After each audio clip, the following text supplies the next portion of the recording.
શું તમારું નામ છે? કનુભાઈ ચતુરભાઈ ચૌહાણ. આપણે હાઇડ્રોપોનિક્સની મકાઈ આવે છે એ ઘાસ તમે લાવો છો? હા, હું લાવું છું દરરોજ કેટલું લાવો છો? 20 કિલો. કયા પશુને ખવડાવો છો? મારી ભેંસ એક છે એને ખવડાવું છું.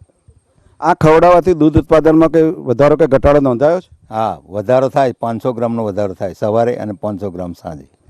અને ફેટના ટકામાં કંઈ વધઘટ થઈ હોય તો? 5 પોઈન્ટ વધે. 55 હોય તો 60 થાય એમ.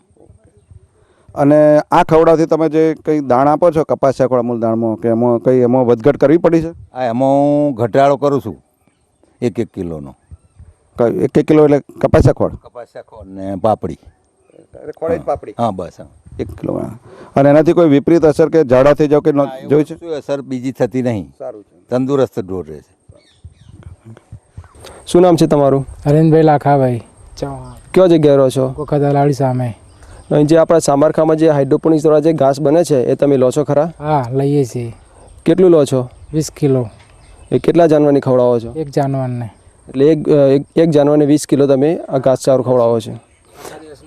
એટલે ત્યાં આ ઘાસચારો ખવડાવવાથી તમારે કંઈ જાનવરમાં કંઈ દૂધ ઉત્પાદનમાં ફરક પડ્યો? દૂધમાં ફરક ખરો. કેટલો ફરક પડ્યો? સવાર 7 લીટર. એટલે આખા એક દિવસનું લીટર તમારું દૂધ વધ્યું બરાબર? હા. હા, તો ફેટમાં કંઈ ફરક પડ્યો? 1/2% ફરક ખરો. આખા દિવસનો 1/2%? આખા દિવસનો.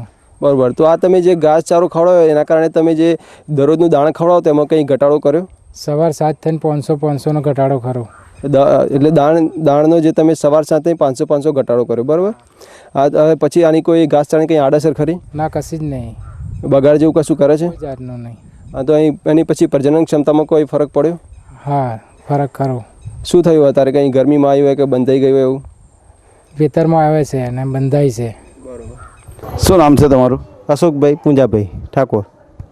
પેલો હાઇડ્રોપોનિક્સ ઘાસ થાય છે ચારામાં એ લાવો છો અને કેટલું લાવો છો તમે? 20 કિલો લાવીએ છીએ. એક ભેંસ માટે 20 કિલો ઘાસ લાવીએ છીએ અમે. ભેંસના ઘાસ ખવડાવો છો તો એનાથી દૂધમાં કંઈ વધારો કે ઘટાડો થયો? ના, દૂધનો વધારો થયો, સારો થયો, ઉત્પાદન સારું થયું. અને એટલે દૂધ કેટલું વધ્યું આખા દિવસનું? 500 ગ્રામ જેવું વધી ગયું. સવારે? હા, સવાર સાંજ 2 થઈને 1 લીટર જેવું વધ્યું. અને ફેટના ટકામાં કંઈ વધઘટ? ફેટના ટકામાં વધઘટ ખરી ને? કેટલી? 1/2% જેવું વધઘટ ખરી.